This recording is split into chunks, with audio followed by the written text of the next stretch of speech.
അത് അനുഭവിച്ച പെണ്ണിനല്ലാതെ ആ വേദനയെ കുറിച്ച് വേറെ ആർക്കും അറിയില്ല. അല്ലാഹുവിന്റെ റസൂൽ സല്ലല്ലാഹു അലൈഹി വസല്ലമ തങ്ങൾ റൂഹ് പിടിച്ച് അരയുടെ ഭാഗത്ത് വന്നപ്പോ തന്റെ വളർത്തുമകൻ ഉസാമാ റളിയല്ലാഹു തആല അൻഹയോട് ആയിഷ ബീവി പറയുന്നുണ്ട്, പല്ല് തേക്കാൻ സ്വന്തം കൈ പൊങ്ങാത്ത നബി, വേദന സഹിക്കാൻ കഴിയാതെ കൈ പൊക്കാൻ കഴിഞ്ഞില്ല അല്ലാഹുവിന്റെ റസൂലിന്. ആ പ്രവാചകന് രണ്ട് കൈ ഉയർത്തുകയാണ്. രണ്ട് കൈയും ഇങ്ങനെ ഉയർത്തിയിട്ട് ചേർത്ത് പിടിച്ചിട്ട് തന്റെ വളർത്തുമകൻ ഉസാമയോട് പറയുന്നു, ഉസാമ,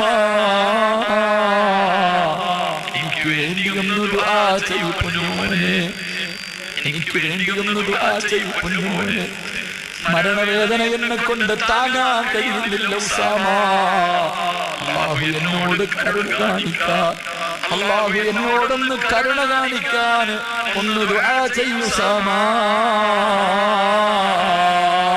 അല്ലാഹുവിന്റെ റസൂൽ പോലും പറഞ്ഞു പോയെങ്കില്, അല്ലാഹുവിന്റെ റസൂൽ പോലും മരണവേദന സഹിക്കാൻ കഴിയാതെ കരഞ്ഞു പോയെങ്കിൽ, എന്റെ പ്രിയമുള്ളവരെ, ഞാനും നിങ്ങളും മരിക്കേണ്ടവരാണല്ലോ.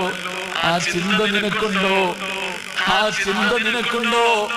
അല്ലാഹുവിന്റെ റസൂലിന്റെ റൂഹ് പിടിക്കാമെന്ന അസ്റായീലിനെ കണ്ടിട്ട് ഫാത്തിമ ബീവി പോലും കരഞ്ഞു പോയെങ്കിൽ, അല്ലാഹുവിന്റെ റസൂലിന്റെ പൊന്നുമോള് പോലും പേടിച്ചു പോയെങ്കിൽ, അല്ലാഹുവേ, നമ്മുടെ അവസ്ഥ ചിന്തിച്ചിട്ടുണ്ടോ?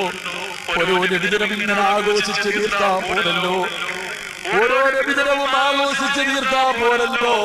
അല്ലാഹുവിന്റെ റസൂൽ പോലും മരണവേദന സഹിക്കാൻ കഴിയാതെ കരഞ്ഞു ദുആ ചെയ്യാൻ പറഞ്ഞെങ്കിൽ, എന്റെ പ്രിയമുള്ള പെങ്ങളെ, പ്രസവവേദന അറിഞ്ഞ നിനക്ക് എങ്ങനെയാ പെണ്ണ് ടിവിയുടെ പെണ്ണിൽ നിന്ന് നിസ്കാരം കളയാക്കാൻ പറ്റുന്നത്? നീ അനുഭവിച്ചവളല്ലേ അല്ലാഹുവേ, നീ വേദന അനുഭവിച്ചവളാണ്. എന്നിട്ടും എങ്ങനെ കഴിയുന്ന പെണ്ണ് ടിവിയുടെ പെണ്ണിലിരിക്കാൻ? ഞങ്ങളാരും പ്രസവവേദന അറിഞ്ഞിട്ടില്ല, അത്ര വലിയ വേദന ഒരാളും സഹിച്ചിട്ടില്ല. ഞങ്ങൾക്കറിയില്ലെന്ന് പറയാൻ പെണ്ണെ, അറിഞ്ഞ് നിനക്കിങ്ങനെ കഴിയുന്നടി. 3-4 പെറ്റ ഉമ്മ, ഈ ടിവിയുടെ ഫ്രണ്ടിൽ നിന്ന് നിന്റെ ജീവിതം തുലയ്ക്കുകയില്ലേ? അല്ലാഹുവിന്റെ റസൂല് പറഞ്ഞു, 60 വയസ്സായിട്ട് ഒരു മനുഷ്യൻ നന്നായില്ലെങ്കിൽ പിന്നെ അവരെ നന്നാക്കില്ലെന്ന് നബിയുനാ റസൂലുള്ളാഹി.